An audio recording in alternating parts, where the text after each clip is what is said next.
What's good? How y'all doing this evening? It's your boy the Dunn, back with another episode of the Dunn's Favor here on Forever I Love Atlanta Sports Podcast.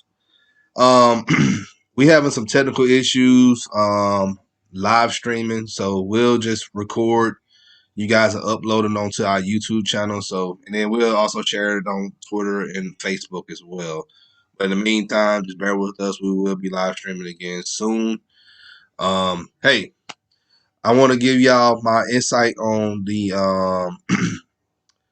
press conferences from yesterday. Coach Arthur Smith and Terry Fontenot. I'm gonna start with Arthur Smith.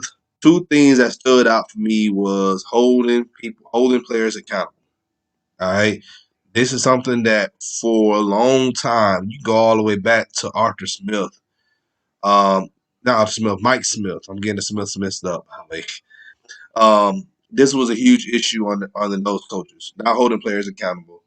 It doesn't matter if they were playing at a high level or, playing at, second string players or whatever coming in. We never held these players accountable.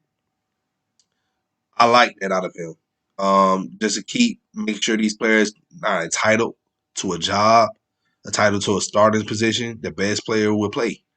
I like that. Another thing is he said, but what I like was he's not going to hire any yes men for his coaching staff. And I looked over the league. All these coaches that got jobs now, they didn't hire the offense coordinator, defense coordinator. We have yet to hire anybody. We just heard news just broke today that the Falcons just Arthur Smith let go Chris Morgan, the offensive line coach, and I'm so happy. This man should have been gone after that 2017 season if we keep it at 100. And I kind of felt like it was fishy that he stood behind. Well, he was left behind when Shanahan left for San Francisco. So that's my take on that. And then also putting players in a position to succeed, playing to players' strengths.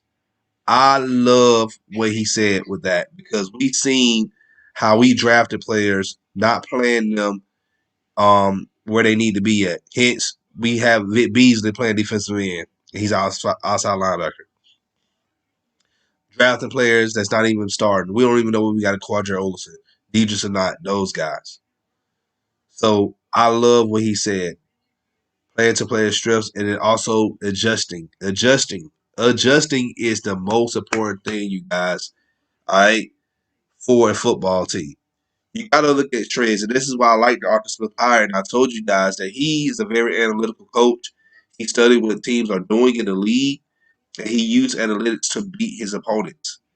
This is what the great coaches do. This is what Bill Belichick does. This is what Andy Reid does. This is what Pete Carroll been doing this for a long time. Bruce Arians. Uh, Sean Payton is a great example of that as well. All right. Adjusting. We know we never did that. We wanted to continue to stay in the same cover three scheme and get beat by it. He's not. I don't think he's going to be a live by die by type of coach. All right. Now, during the press conferences yesterday, even with Terry Ford, though, people kept mentioning the draft, the draft, the draft, the draft, the draft, the draft. They pretty much said best player available. All right. And I just had a conversation with King. He told me that, best player means that quarterback. Well, guys, I'm here to tell you, you do not, if you play cards, all right, you're not going to tell people what you have in your hand.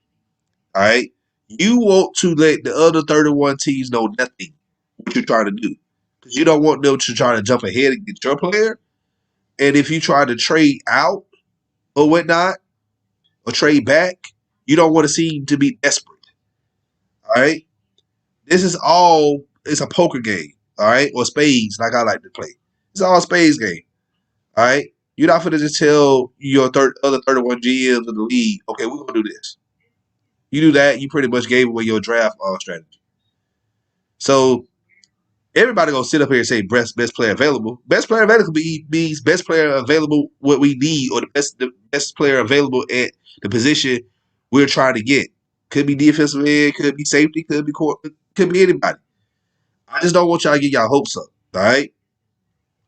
That being said, uh, Hey, I'm pretty much done. Talking. I love what Terry Fontenot did with his kids yesterday. He had them in Falcons gear. Rise up. That's what I like. Uh, Guys, excuse me. Alan just acted up. But yeah, but I love what he did. You know, he's showing that he's actually trying to be here and trying to be a Falcon. He said the Falcon way.